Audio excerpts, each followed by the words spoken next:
I call the House to order.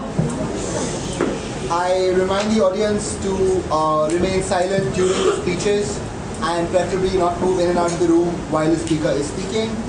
Welcome to the semi-finals of the first United Asian Debating Championship.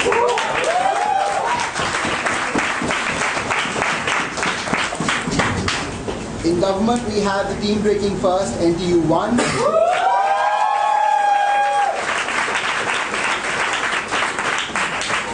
In opposition, we have the team breaking fourth and defending champions, Ateneo 1.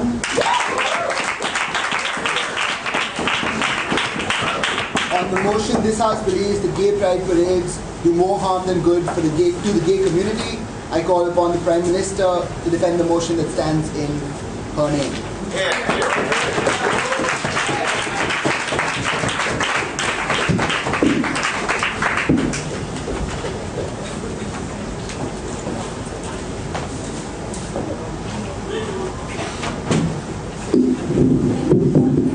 Speaker, sir, ladies and gentlemen, NTU 1 believes that gay parades do more harm than good.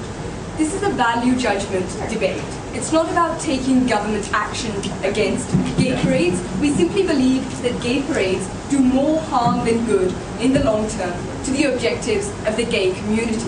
We think this debate should be judged on the following parameters: how well gay parades help or don't help towards achieving the long-term objectives of the gay community. And we think those objectives are that gay couples and gay individuals receive complete legal and social equality, something we don't quite think exists in status quo in the United States of America, where we're contextualizing this debate.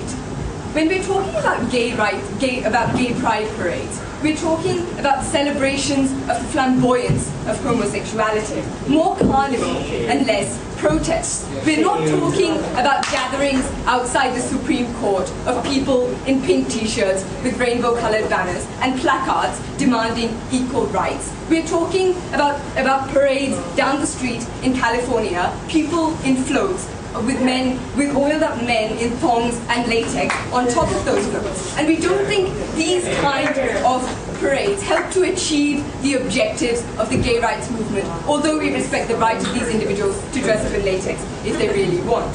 Let's look at this current status of the gay rights movement in the USA.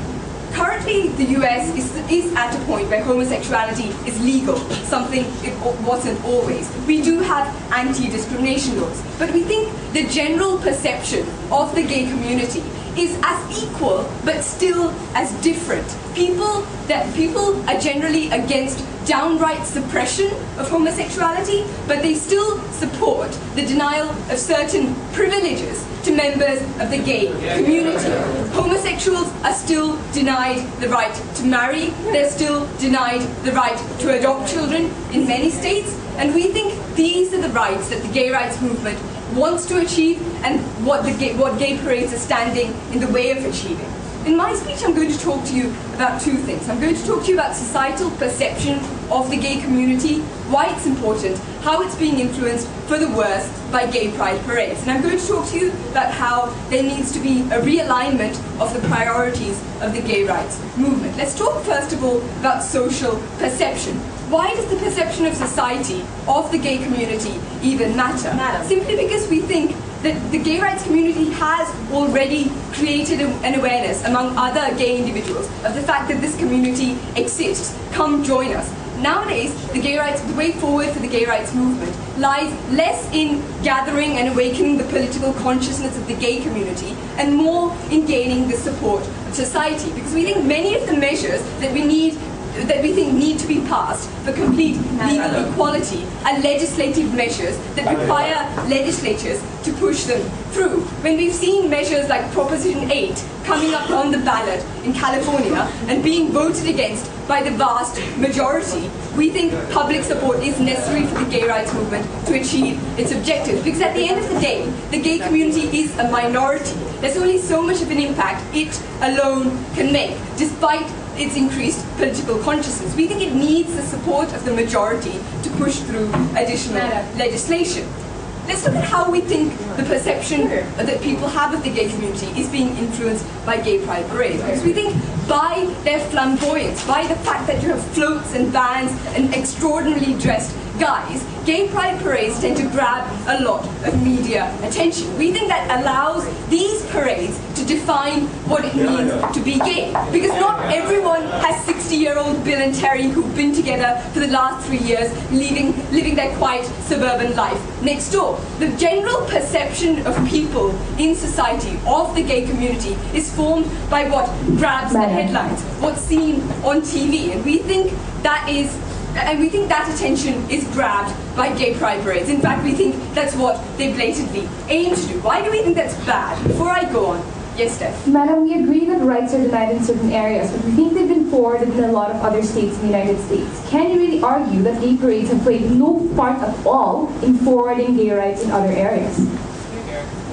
We think the problem is that because gay rights have been progressing in certain states, the propaganda machine has started fighting back. The religious right, the conservative sections of society have started fighting back. They've been fighting back with great success, case in point, California, by portraying the gay community as promiscuous, as against family values, as being gay, being more about lust rather than love, something we think is rather insulting to the vast majority of people out there. We think the gay rights movement needs to realign its priorities.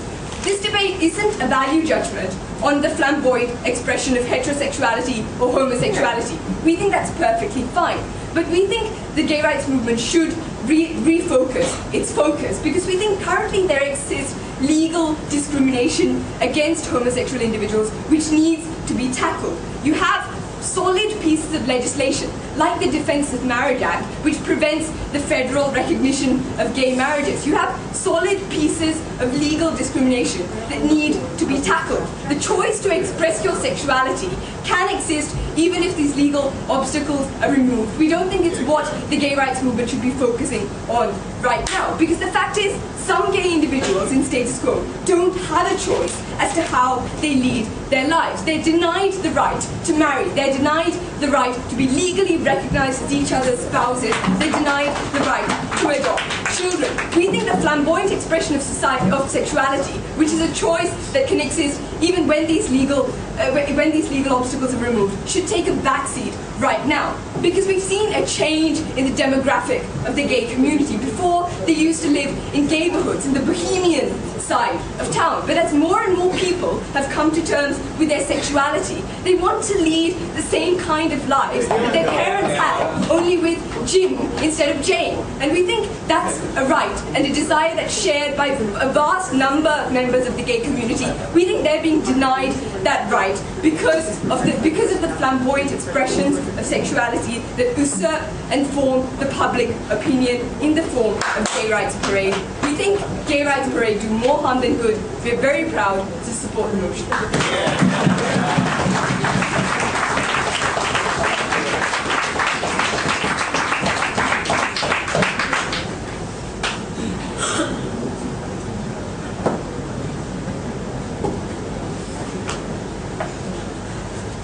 I thank the Prime Minister for her remarks and call upon the Leader of Opposition to start the case off from side opposition. Here, here. Here.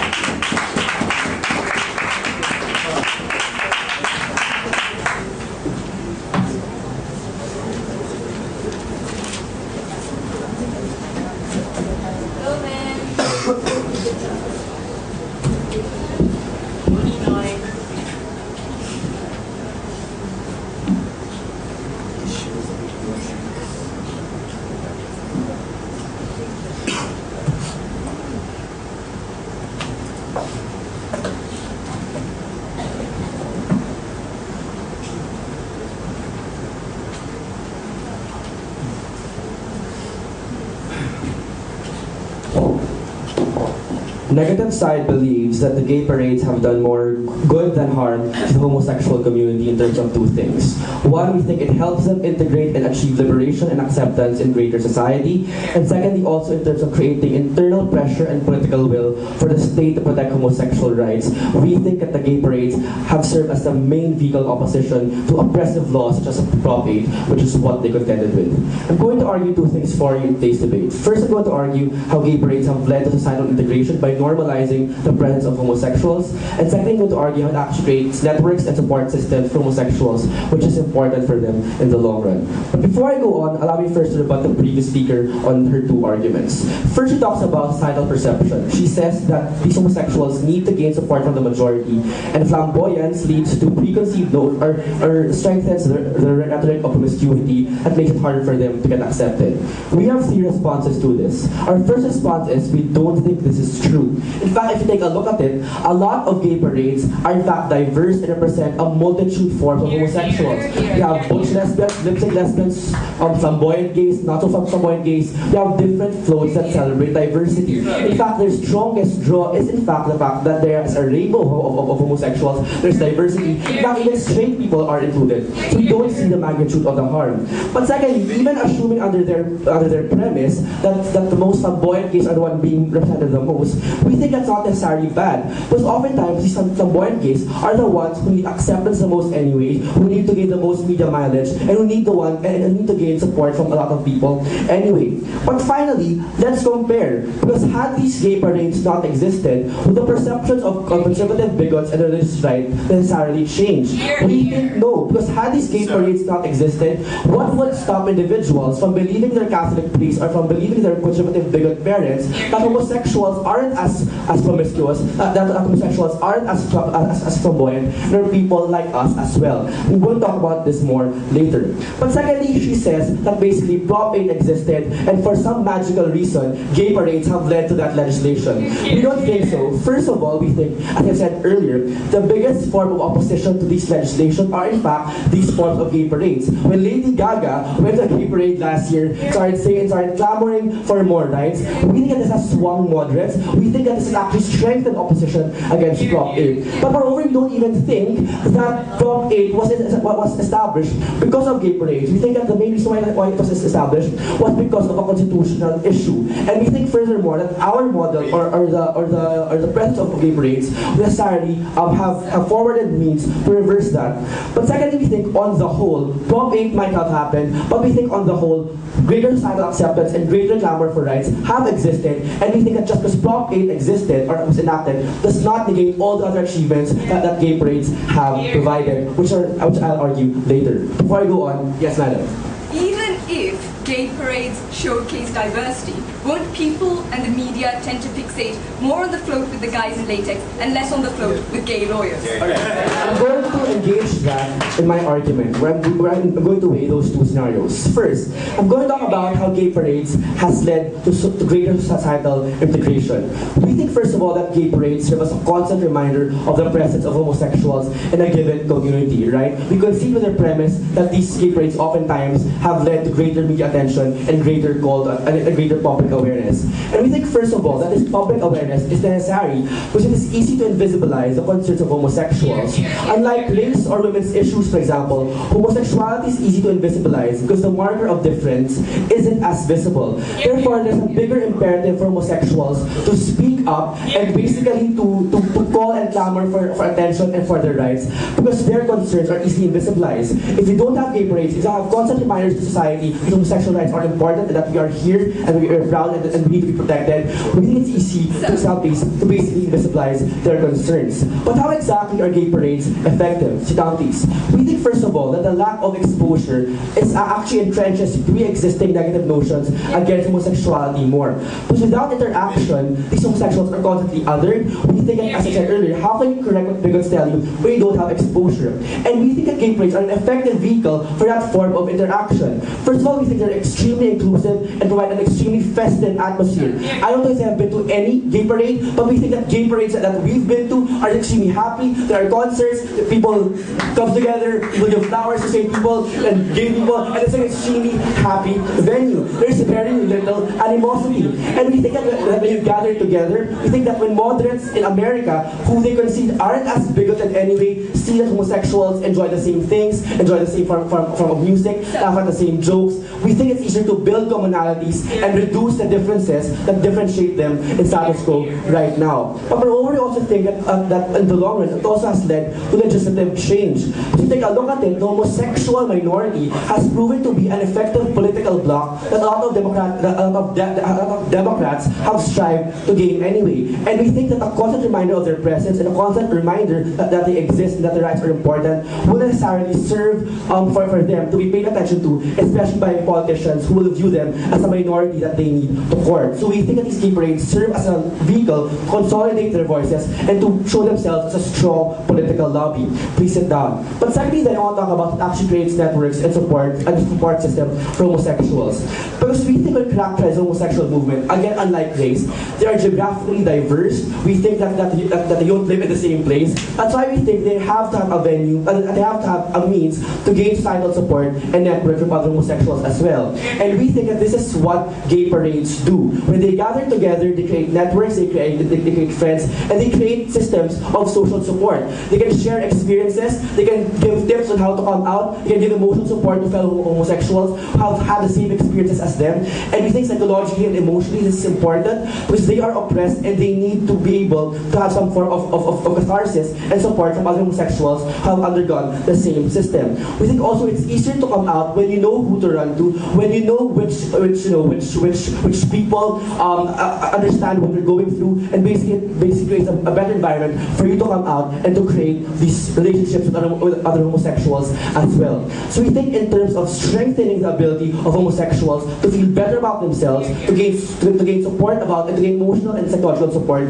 our policy, or basically gay parades, are an effective venue to do that. So basically, I'll talk to you about two things. We think compared to a scenario where there's no gay parades at all, we think that societal integration will be difficult, but moreover, we think that there's an added value of creating a support system for homosexuals, which is why the motion should fall. Thank you.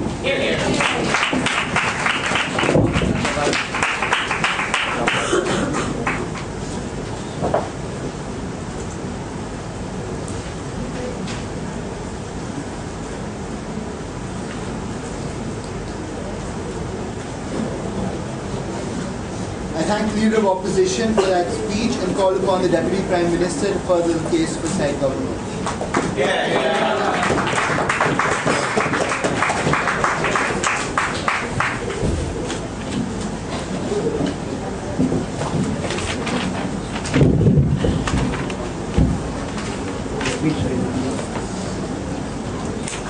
Can everyone hear me? Can everyone hear me? Yes. Thank you.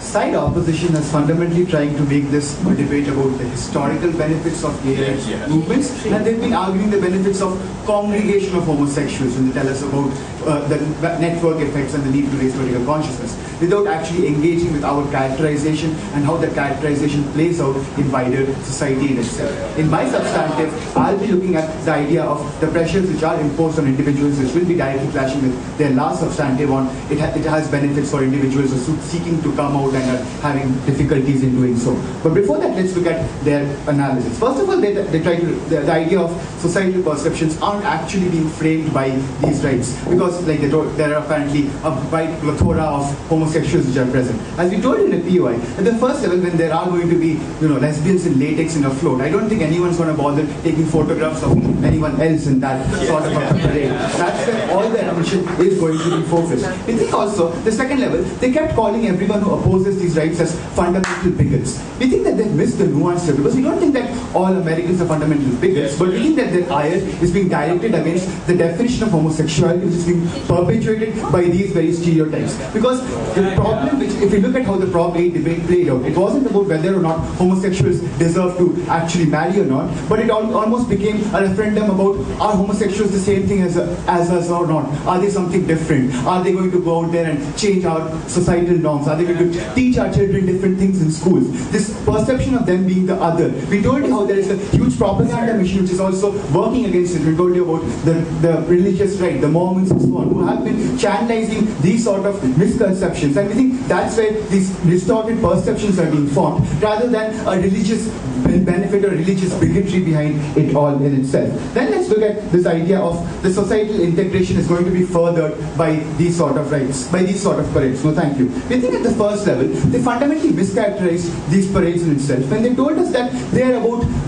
are about bringing to light the concerns of these homosexuals. Really, that doesn't really happen in these sort of parades. If you want people to talk about bringing banners and talking about their issues and the rights, those are things which we are fundamentally fine with. We are fine with 20,000 people congregating and holding banners in front of the Supreme Court. That has all the benefits which you guys think, which you guys want. We think on the other hand, by degenerating the discussion into about who can become more flamboyant, essentially we think it delegitimizes the value of the debate in itself. When people aren't even willing to engage with you anymore in that debate because they think you are the other and not the same and the equal as you in itself. We also think that courts and the legislative process are a better mechanism to have this sort of discussion, because at the fundamental level it's because of the more rational nature of the discussion in itself, because you can have things like cross-examination where individuals will have to talk about their perceptions, things which don't get that sort of playtime in this sort of parades which they are talking about. No, thank you. We think fundamentally, while I agree no one might have been to a lot more gay parades than I have, but I have watched a lot more, like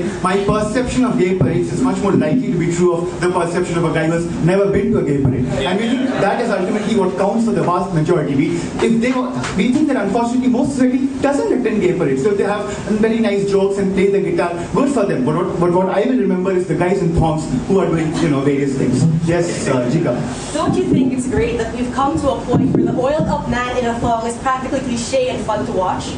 Here, here. It might be fun to watch for Act No 1, but we think for extremely that there is still a huge plethora of society which is put off by this side, and they consider these individuals, and then they want to give them, when it's a discussion about giving them the right to marry. But when we think it plays into stereotypes of them being promiscuous, their motivation is not being driven by love but rather by lust. Analysis presented which wasn't tackled, wasn't dealt with by the leader of opposition. We hope they come up with it later. Lastly, this idea of that it creates an effective political bloc, and Democrats will be much more likely to support us if we hold gay pride marches. And again, first level, it's equally valid if you get a bunch of people to turn up with holding placards and so on, because it's all about the numbers which are involved. We think more people will be willing to engage and come out and attend these. I, as a heterosexual myself, be much more embarrassed considering if I fan from a conservative background to attend such a scenario in which my photograph appears in front of these floats rather than one in which it appears in front of a placard saying yes to no to hate, yes to gay rights. We think that's where support loses. But at the second level, in a situation where they've already antagonized the rest of society, we think this political clout is meaningless, because it becomes a question of, do you want the homosexuals or do you want the heterosexuals? Do we really need to know which way the political parties are going to choose if it comes down to that sort of a trade-off? That's exactly the trade-off which we don't want, and hence we think that that's where their policies fail. Time for substantive. Sir. We think that no, thank you, sir. We think that first of all that there are adverse pressures which are imposed on individuals as well who are seeking still to come out of the closet essentially. We think at the end of the day, in spite of, yes, we agree there has been progress made on the extent of gay rights, but still for someone who's by default, all individuals are trying to think that they are heterosexual, to come into that realization that yes, I may actually be homosexual, and to question that belief and to actually turn around is an extremely difficult process for all these individuals. Sure. We think a situation in which homosexuality is allowed to be defined not as love for another guy, and that's all the difference there is, but rather as a love for these sort of celebration of flamboyant expressions, makes these individuals a lot less willing and a lot less willing to confront the truth literally in the terms of the circumstances of the choices which they are facing. Before I move on, I'll give Apneo one more chance. Sir, why is it in the interest of the gay community to make themselves seem more palatable and only want to represent one type of gay? Here. This was Parvati's second substantive. We told you about how if you want to express your sexuality, you can still do so under the current framework of laws. The problem is the current framework of laws is inhibiting the expression of fundamental rights of a far greater majority in terms of things like right to marriage, the right right to adopt. We told you about the need for prioritization. We haven't heard any sort of response to that argument beyond just asking us about it again. Please respond, dear ma'am. So let's move on then with the substantive. We told you that the idea is that these individuals are already facing these inherent contradictions and dilemmas before they decide to come out of the closet. We think it's particularly true for the individuals living in conservative societies who won't be willing to attend these sort of gay rights, where they don't, as Parvati told you, they don't have any homosexual neighbors who can tell them that to form the norm of normality of homosexuals, but rather their entire perception is based on what they see happening in California rather than in the Bible Belt and the heartland in which they are living. We think that's when this coming out decision becomes a lot more difficult for them, because for them homosexuality doesn't become about just loving another man, but it becomes about being all these other things which these gay pride marches are allowing homosexuality to be characterized and defined by in the eyes of rest of society. We think that's another extreme harm in terms of the psychological pressures on these individuals. We are happy to win this debate at the end of 2 speeches.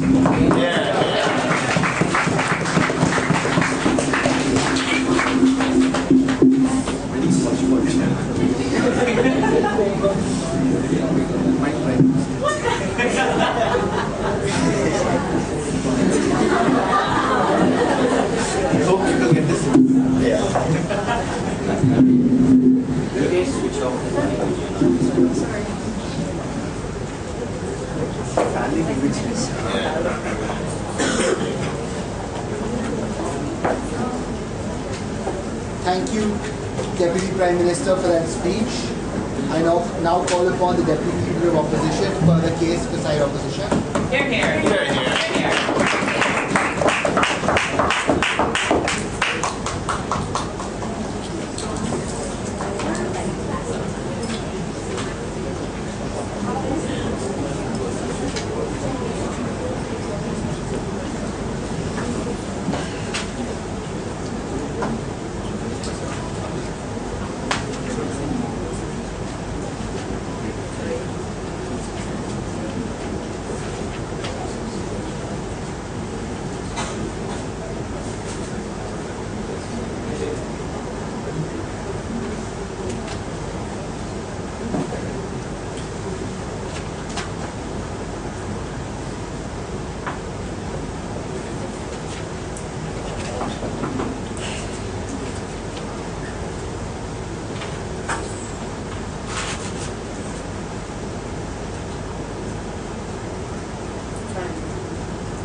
Can you put it without a mic? Why not keep it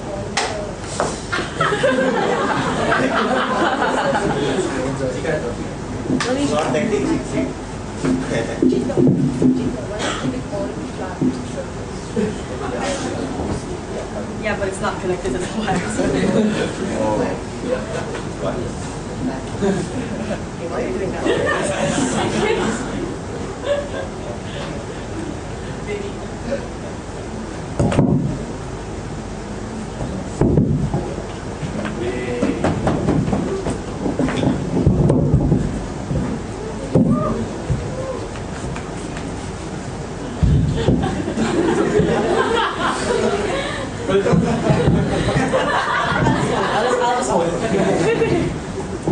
Sorry. According to government side, ladies and gentlemen, the way to gain greater legal rights is to stop the single largest and most successful vehicles that have done a number of things. One, given all the immediate social exposure homosexuality has enjoyed in greater numbers in recent years. Secondly, brought the most numbers of people together, nowhere near in comparison the numbers of those who actually care about signing petitions and going to the Supreme Court. Lastly, are easily the most interesting and most inclusive things that allow for the inclusion of those which are spectacles and ignore them to the public viewpoint.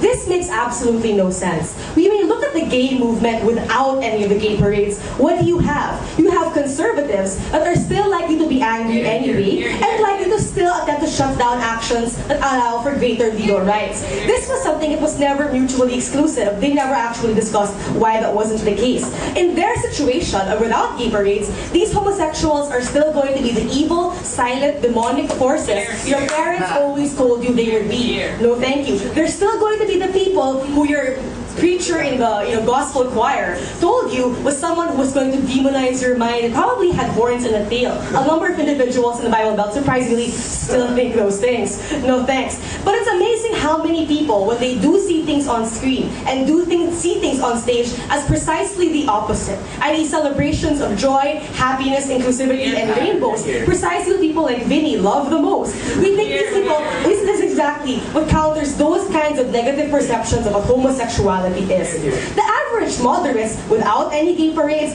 probably won't care. They don't really give a shit about gay rights one way or another. So why exactly would they be involved in going to the Supreme Court, joining rallies, becoming hardline, doing all the things with the gay people which makes them identify with them the most? We don't see any push to get any inclusiveness of greater society on their side of the house. There will also be, as a last harm, no thank you, less fun on the streets. That is unacceptable. Let's keep on going with rebutting the previous speaker. He says that it doesn't matter if there is a plethora of homosexuals, if only one particular kind of homosexual really gets focused in on. Number one, again, we don't think that's true, because it's amazing how sexy librarians can be on floats. And number two, also because the gay community tends to put these parades on particular events of great importance, like National AIDS Day, for example, and other issues wherein the public mind is already thinking about issues that involve homosexuality, homosexual issues. No thank you. They're slightly more strategic than government side seems to think. But even if flamboyance was the chief factor in all of these things, as I'll argue to you later on,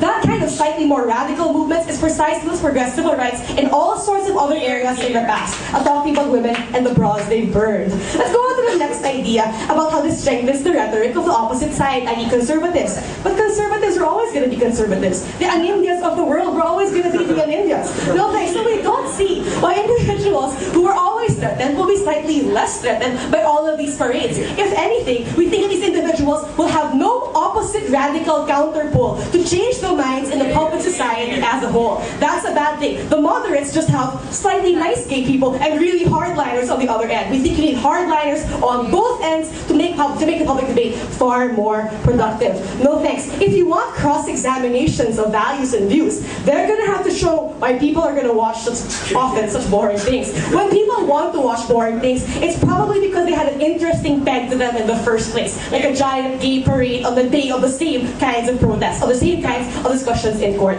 No thanks. That's exactly what we want on our side of the house. Let's go on then to my constructive. First, I'll talk to you about flamboyance and its role in social integration in the past and why we think it's a good thing. Secondly, I'll talk to you about interest and exclusivity and why people are more likely to join this than boring legal rallies. Let's go on then to the first idea about flamboyance and its role in social integration in the past, and basically why loud and bombastic parades push limits to their furthest. When they talk about representations of homosexuality, I'll talk to you about the role flamboyance plays in particular. When you see people who are the most radical, who are the furthest on the end of the spectrum, who are not only wearing oiled thongs, but have like gigantic kiss makeup on their faces, you become inured, and you often become really used to the idea of these people existing, of the fact that they're usually harmless, of the fact that they paraded one day your street and the next day were gone and nothing happened to your store window. No thank you. We think these individuals become really accustomed to it. That's why the YMCA men, who were the most like crazy people at one point in time, become now practically Halloween costumes for everyone, who everyone likes to enjoy and make fun of, and often find it cliche and campy to actually join in with as well. The most radical things on the block, fine, always have some bump of resistance. We're never gonna say that no resistance will ever happen, because that's the whole point of pushing those limits. But when you do push those limits to the furthest extremes, it's precisely what allows the whole plethora of other things that are slightly more moderate, more mild, slightly more quote-unquote socially palatable, and allowed to get acceptable at the end of the day. No thanks. Slow and steady doesn't win the race when you're only asking for little kinds of gays here one time, here another time, here another time, which no one ends up caring about because the differences to them are small. But the homosexuals at the furthest end of the spectrum, who need those rights the most, they precisely need those largest jobs, and those in the middle are often those who benefit from them as well. No thanks. Let's look at parallels in the past in the civil rights movement. When you talk, for example, about how for women, people had to go out and have public displays of burning bras on the streets, precisely to gain attention, precisely to have people come up and say, yeah, you've got great nipples, or whatever. We think that's something that often helped women more as a whole. The converse happened, where more women pushed into corsets, where more women, somehow shut away in the closets. No. In fact, women who ended up wanting to wear more pants, more short skirts, but still had the bra on, were applauded for being liberal, but not too liberal. In fact, a lot of individuals who came out and displayed certain expressions of belief in one way or another were accepted far more because they didn't fit the extreme that was already in everybody's minds. And people, even if they do condition themselves against the ultimate extreme, those who initially come out, those who compromise those things, are far more likely to be accepted by individuals who don't think they don't fit the evil stereotypes, even if we do admit that they do exist. That shock value is precisely what's the most important in making sure that individuals of all kinds of homosexuality are protected at the end of the day. But secondly, we think it's important to think no breath, that interest in inclusivity is important as well. Because let's first ask, what makes gay parades and what makes the gay rights movement different from any other kind of movement out there? If you only want people to enter legal rallies and only want them to wear t-shirts and hold placards, that doesn't differentiate them, for example, from the women's rights, from any other civil rights cause. This is what makes the gay rights cause special. This is what garners them attention. This is what makes people actually want to join their legal rallies and nobody else's, because they're the ones that are in people's minds. They're the ones that stick to people's hearts. We think that's the most important thing to defend, and we think absolutely the motion should fall. Thank you.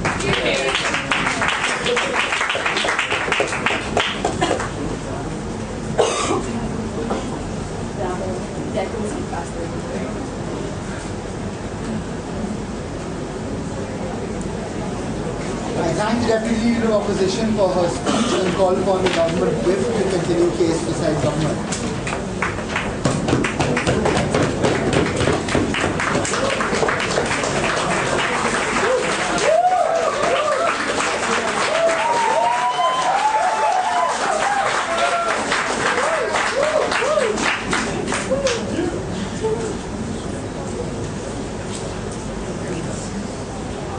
I'm really bad with all this mic nonsense. Can everyone hear me without the mic? Your response tells me yes, even the ones who said no. Okay, so let's look at this debate in terms of a couple of issues, right? The first is obviously what's the impact of gay parades on social perception of the gay movement itself. Second is what's the impact of these parades on individuals. And the final really important issue is the need to prioritize between different, priorities, basically.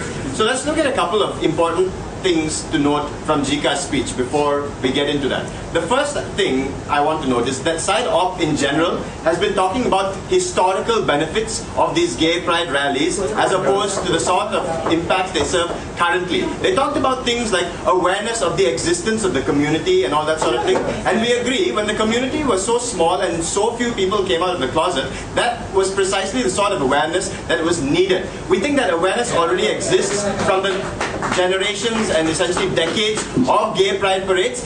We think that this awareness is furthered when you have shows like Friends, which show gays in a more normal light, which most of them want to be seen today. We think awareness permeates among lots of society, when in more liberal constituencies where people are more willing to come out, you do have gay neighbors rather than gay neighborhoods. Integration with gays. More people in these societies who are more accepting are essentially more likely to know these people personally. And this is an important distinction that needs to be drawn, right? So this sort of awareness creation isn't really necessary. That's a historical benefit that no longer applies today. The second really important thing I need to point out from Jika's speech is a big contradiction. Let's talk about this, right? So on the one hand, she responded to our argument that gay floats are the only ones that grab attention and they steal attention from all the librarian gay floats by saying that actually the librarian gay floats also grab attention because they're held on AIDS Awareness Day and things where they're already been thinking about gay issues. And on the other hand, she said that, well, who wants to watch the boring old Supreme Court rally anyway? Because, well, it's boring. Well, that's precisely your argument, right? The point is that because they're held on days that already make people think about gay issues and things like that. The difference that we need to note here is when both of them exist simultaneously, one is much more likely to steal limelight away from the other, because by comparison, the other one looks boring. In the absence of the more flamboyant one, this more normal one looks less boring essentially, and is much more likely to grab the sort of attention we want. So before I go on with my speech, go ahead, Vinny. Sir, just because these gay parades don't exist doesn't make people more willing to attend your legal picketing or your court examination. People want to watch concerts, have fun with other people. It's what gay parades do. Yeah, so here's the deal, right? The reason why we have people willing to attend these sort of rallies and all that stuff is for the reasons I outlined. Because there is an awareness of the existence of the gay community. There is a liberal section of society that does go ahead and have people as neighbors, as friends who are themselves homosexual. The awareness of the community has been created. The support of the community has been created among a narrow constituency of moderates. We think this sort of support is exactly what exists for the other sort of rallies. We need this support to expand, to reach wider sections of society. So what's the impact of the gay parades on societal perception? And I've already dealt with this a lot when addressing the idea of the contradiction. The visibility isn't a problem. But now we need to look at the idea of their characterization of gay parades. That it's a fun place where people play guitars and that makes you look fun and normal and this sort of thing. It's not true, because the sort of perception that people gain from these gay parades is more akin to things like frat parties where people get drunk and do weed and yes, also play guitars and sing happy songs. The difference is they don't look like the sort of family values people whose values we want our children to inherit. That's exactly this is precisely the section of wider society whom you need to convince in order to support the sort of legislations necessary to provide gays with the rights that they currently lack. No, thank you. So if we talk about the benefits of Vinny's speech, things like gaining political clout for the movement, things like forming of networks, none of these benefits are essentially mutually exclusive with the absence of gay pride parades. The other sort of avenues that we talked about already exist to do these things. The next thing I need to talk about in this issue, no thank you, is the idea that perception doesn't change among bigots. I said no thank you. So the point is, we agree, perception probably won't change among your most bigoted individuals. But that's not who you want to win, right? The problem is that today, you've allowed the bigots to use gay parades to essentially play into their rhetoric and say that it is about going against family values. It is about teaching your children to wear latex and thongs. And we don't think that latex and thongs have suddenly become more acceptable today. It's not acceptable even among heterosexual latex thong wearers. We think that the problem with having these gay pride parades with latex and thongs is that the association is automatically made between the latex and thongs and the gay pride parades, to the exclusion of the less flamboyant sort of natures of homosexuality. That's essentially what the vast majority of society is going to feel put off by, because it's not an acceptable thing, especially in a relatively conservative liberal democracy like America. And then Jika said in her speech, this is one of her arguments, the idea that you need radical gays to counteract the radical Christian right. We don't think that's true. And it's for a simple reason. We think that in the absence of two opposing radical viewpoints, the radicals look much less palatable. Why is this? Because then they look like the crazy ones and the gays look like the more reasonable ones. We're much more likely to get put off by the rhetoric of the radical right when you see that the gays look like the moderate, reasonable people who are asking for reasonable concerns. That essentially deals with that substantive. I move on now to the second issue of the individual impacts of gay parades. And here's where we need to look at Jika's other substantive, right? That homosexuals who are the most radical essentially need their rights the most. Again, Parvati's speech already dealt with this when she said the sort of rights that these individuals claim, expressions of their flamboyance and sexuality, already exist. They are not being denied these rights. The people whose rights are being denied, and this ties in with the idea of prioritization as well, the people whose rights are being denied are the people who don't essentially feel like they need to express their sexuality in flamboyant ways.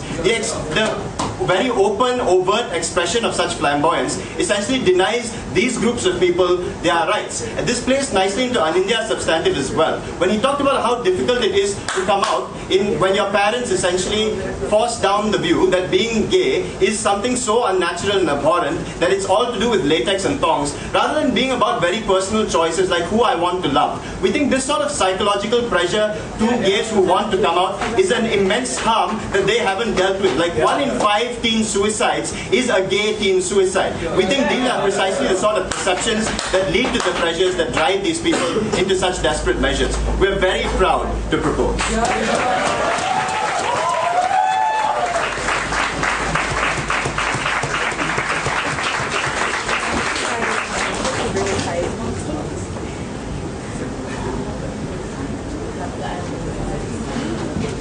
I thank the government whip for his speech and call upon the opposition whip to end the substantive speeches in this debate.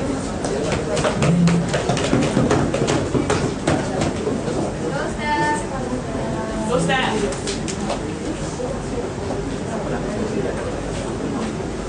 Here, here. Here, here.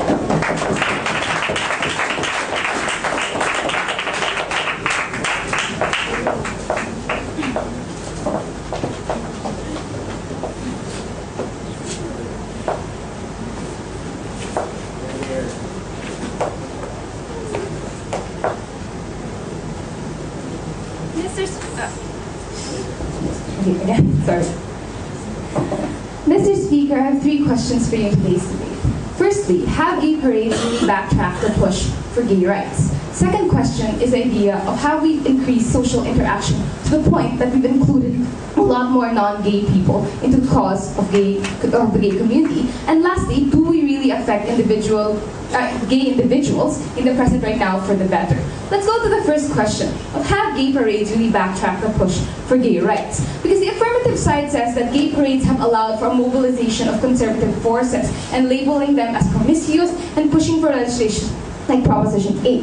We think that when it comes to the conservatives pushing against gay rights, we question this idea of the link between why automatically, if you see a gay parade, automatically there means less gay rights. We think, in fact, as we said from the start, the push for Proposition 8 was because of constitutional qualms. But beyond that, it's also because they saw that other states were becoming more liberal. Like, for example, Vermont allowing for gay marriage and things like that. That's what mobilized the conservative forces. We still don't see why automatically the gay parades meant that people are going to push against them. No, thank you. Lastly, if you look at it as well, these conservatives will also always push for less rights for gay individuals. That always happens. We think that the misconceptions of hardliners are based on their ideological faith, and we think they will always go against homosexual rights because of the fact that we think they're always going to have these stereotypes no matter what, regardless of whether the gay parades there exist or not. No, thank you. But even if you accept the fact that it is easier to label them as flamboyant or only people like Vinny who always like latex, we think there's always the image that conservatives will point out regardless. This is a stereotype they'll always make up. But beyond that, we think the other side never said why it's so wrong all the time.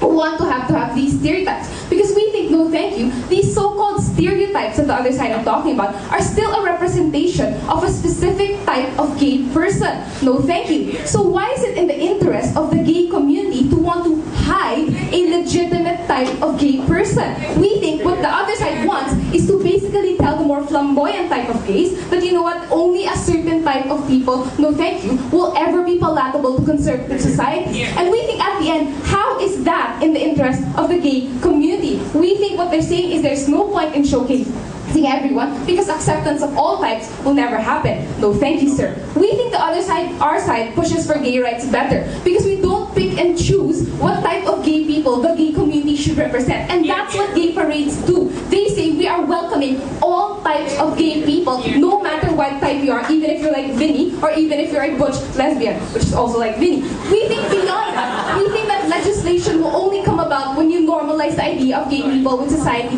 and you don't have to hide them. And we think that's what gay parades do. You say that we will accept all of us because we are diverse and we are like everyone else, no thank you, and we are not ashamed of any type of gay person. Normalization only happens when people there are seen in a festive atmosphere as pushing against resistance. If the gay community were to follow this strategy coming from the other side, then they themselves will be, as a group, silencing a part of their own community and therefore playing into the same conservative rhetoric that says that flamboyant types of gays are bad and we shouldn't have them. We think that's why we cannot take this strategy coming from this side before. Ma'am, conservatives are not intrinsically evil people trying to deny rights. It's because their definition of homosexuality has been formed by these values which is causing the problem. Really, ma'am? Really, sir? Are we supposed to accept this idea that the only reason conservatives don't like homosexuals is because they are flamboyant? Of course not. Conservative people don't like homosexuals because they believe in their Bible that God says we can only have a man and a woman together and it is wrong to have man and man. No, thank you. We think these ideologies will exist regardless of gay parades, and we still haven't shown why we have to hide a certain type just because they think it's more strategic. Second question is in the idea of increased social interaction. No, thank you. Because we think that to push for the gay cause, you do need more than just gay individuals to push for that cause. And what we're talking about here is access for society to join that cause. And to do this, they need constant social interaction. The other side keeps saying that, you know what, people are already aware. They already know that homosexuals exist. And they say, fine, it's all right that they know homosexuals exist. But does it mean then that even if they know they exist, that they are constantly and actively pushing for gay rights? And we think, no, because people are less likely to join rallies, people are less likely to join protests. We think what gay parades have done and continue to do is provide easy access for people to go there, whether it be that they want to support gay rights or whether it be that they just want to know more about gay individuals, because of the fact that it is a festive atmosphere, because it is the fact that they get to know a lot of different types of gay individuals. That's why we think if you look at it, the best way to gain more support is to increase the access for non-gay people to be able to interact with them. They said what we're doing is putting off people because they look too radical, because people will think that this is the only type of people that we can look towards. No, thank you. Well, we say, one, why is it so wrong that we are looking and saying, and you know what, this is what the gay community is about. They never talked about this idea that the gay community must always just show themselves as conservative and moderate. We argued, no thank you, that the gay community has a plethora of different types of groups. There are the more moderate ones and there are the more radical ones. But we don't think all of a sudden that we can only talk to the moderate ones and that we should only showcase the moderate ones all of a sudden. No thank you. That's why we think we are putting people off, because we think what we're doing is introducing people to different types of groups, and we think in the end that's in the best interest of the gay community, no thank you, and not only just to keep pushing for moderacy. Last question, do we affect individual gay individuals in the present? Because the other side was talking about how gay people will be more afraid to come out, how they will be psychologically disturbed because of the fact that they will think that there's only one correct type of gay person. We think that's not likely to happen. Why? Because if you look at the person who is in the closet and is afraid to come out right now, we think most likely that person will just watch TV and think all of a sudden that this is the only type of gay I know. We think this side has never analyzed to us why people will all of a sudden not be able to think for themselves what type of person I can be as a gay individual. Beyond that, most likely these people will go to gay parades and look and see that there are a plethora of types of gays that they can be if they want to be accepted. That's why gay parades are important, because it allows individual gay people, those who are out and who are not out, to be able to interact, but also to see that there are different types that they have commonalities with. Even worse, we think what's going to happen on their side is this idea that they can tell gay people that, you know what, if you want to be flamboyant, you cannot be flamboyant because you will never be celebrated. You cannot be celebrated. And the fact is that if you are labeled as someone who is bad for your community because you want to be flamboyant, you are telling them, don't, we just prefer you stay in the closet, or don't, we prefer you just become a moderate gay. And we think at the end that's bad for the gay community because they are ashamed of a certain type of gay person, and we think therefore the motion should fall. Thank you.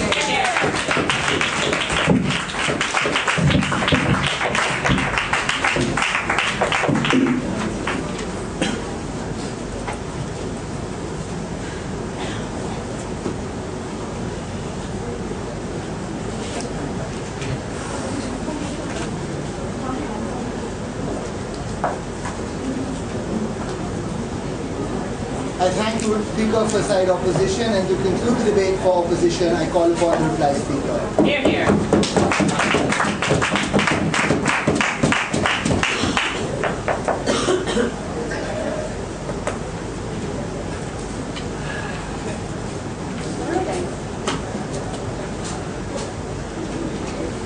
Here,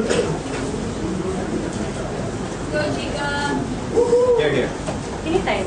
Yes, the time is.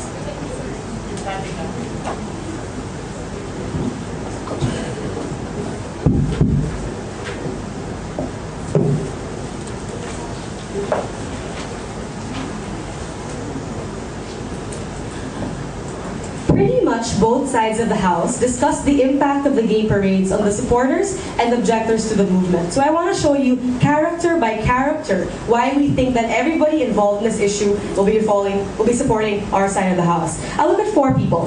First, I'll look at the conservatives. Secondly, I'll look at moderates who would not otherwise actually care. Third, I'll look at the supporters, the narrow band of acceptance among those moderates. And lastly, I'll look to you at homosexuals of many kinds. We think Offside has won all those issues.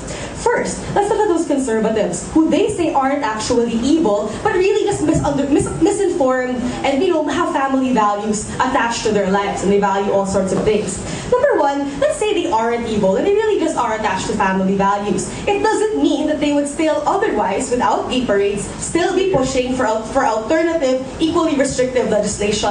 That was the part we were contending against. So regardless of whether or not they're evil or not evil, they'd still be actively involved in the fight not to include gays in all sorts of legislation. That was something we pointed out. That was something they also eventually conceded anyway in Satya's speech. So we didn't see exactly why the conservatives rallying back was some kind of big point for opposition side, which they started off from early on, but then eventually dropped down the line anyway. That's why we think that, and we argued further on. Those who were brought up under the idea by the preacher that these people were evil and demonic and that hell would pass every time a man in kiss makeup passed down the street would clearly see that those kinds of calls were ridiculous because you'll switch channels and the next day, or if you see them pass by the street on the next day, nothing will have happened. Nothing will have changed. The men in latex dogs, I think, are perfectly fine and nothing has happened to the world at the end. If anything, we think the gays have also struck blows for those who want to wear latex. That's also a positive externality of our side. Secondly, let's talk about this idea of moderates who will otherwise not care. Because they say people already know. There's an amount of agreement and understanding of gay rights and issues. But we question whether or not this actually meant that people felt included, actively engaged, part of the straight committee of the gay team. We don't think individuals feel all sorts of those things. They aren't encouraged to go to rallies, legal demonstrations, mind you, even more. They aren't encouraged to feel as though the people in Friends are someone they actually care about, even though we don't know any gay people in Friends. But especially since this kind of policy, or this kind of action targets everyone, includes everyone, makes them feel like they're involved. All of these people exactly are going to become the same supporters you rely on down the road. How do you create supporters if people who see you on the street don't feel a personal connection to you, as if they've enjoyed something with you, shared a beer with you over lunch, and haven't gone to hell since? This is something we argued in my speech and in Vinny's speech. They again never came to terms with, except to say that this would take attention from other things. But let's go on to the idea of taking attention from other things. On the third issue, the idea of supporters they already have, the narrow band of acceptance. They argued this takes the limelight away from all the important things because now our supporters would rather attend parades. But if they were already supporters, committed to the cause, and as they said, had homosexual neighbors and homosexual friends, why are they suddenly going to drop the cause they believed in to attend a party where probably everyone else they're part of in their group will attend as well anyway? We don't think so. If anything, this is the one place where supporters get morale, feel a boost, want to come together and actually celebrate the fact that they're spreading that same message. It's like Lady Gaga and Perez Hilton. Everyone has fun, supporters have fun as well. People's minds change, people feel more acceptable. But the last idea is this. There are homosexuals of many kinds. What happens to them? They said it was unfair to those who weren't as extreme. Because what happens to them, they'll be demonized because they'll be conflated with everyone else who was flamboyant. Number one, we said the gay movement should find this completely unacceptable, as though some gays are good and all the others are bad. But lastly, we think that the opposite, it doesn't mean that the opposite will change. If you had no flamboyant people on TV and they're all moderate gays, then the flamboyant people people would also feel out, would also want to commit suicide, would also feel excluded from the rhetoric that should include them anyway. So really, is anything going to change? No. But moderate people who aren't as different from the average heterosexual don't need as much help as those who push the limits furthest anyway. That's why it's great. And pushing the limit has always been effective. My argumentation, not responded to. The motion should absolutely fall. Thanks.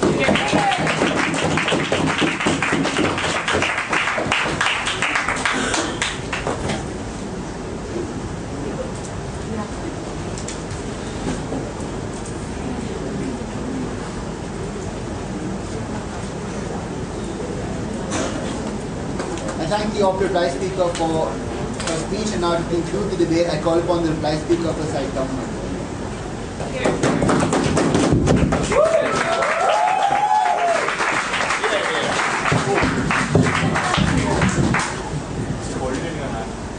I'll be waiting.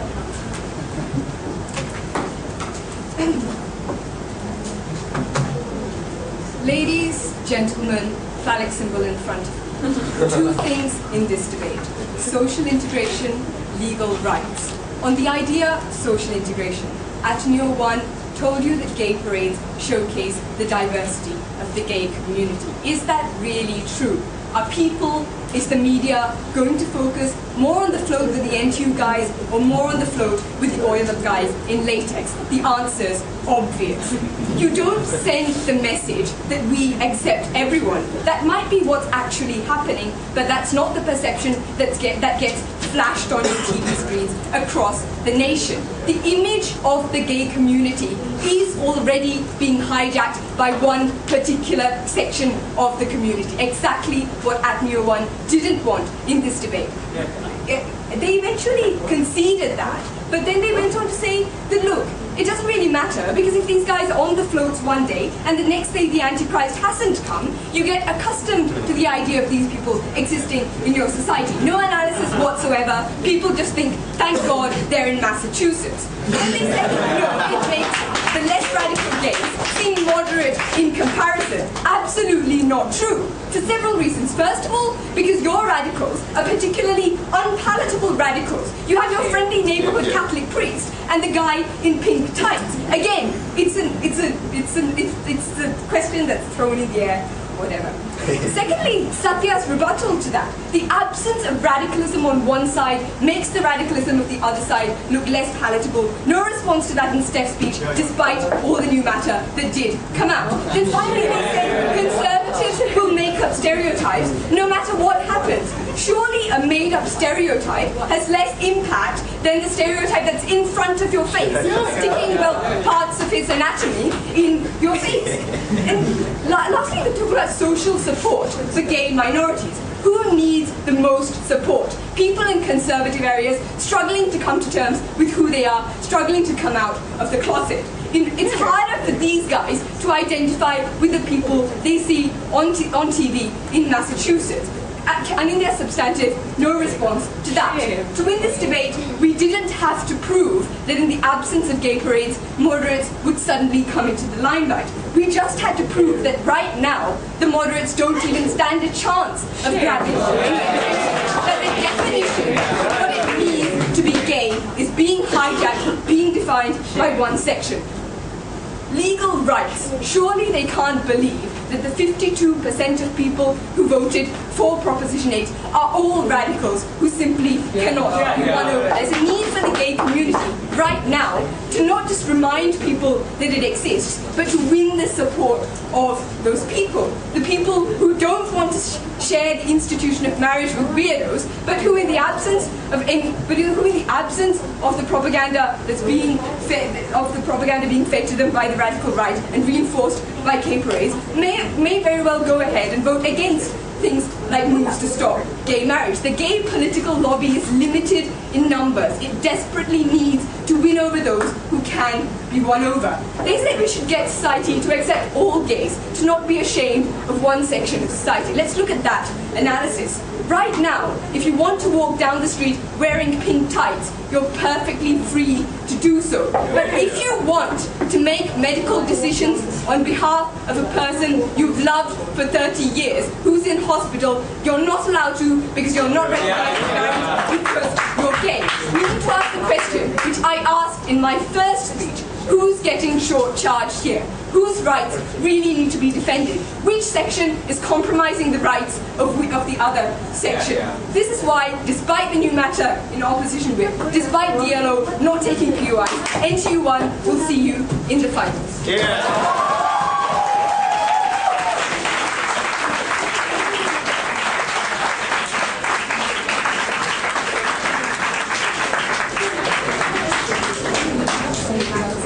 I thank both sides for an engaging debate. Please rise, toss the floor, shake hands, leave the room.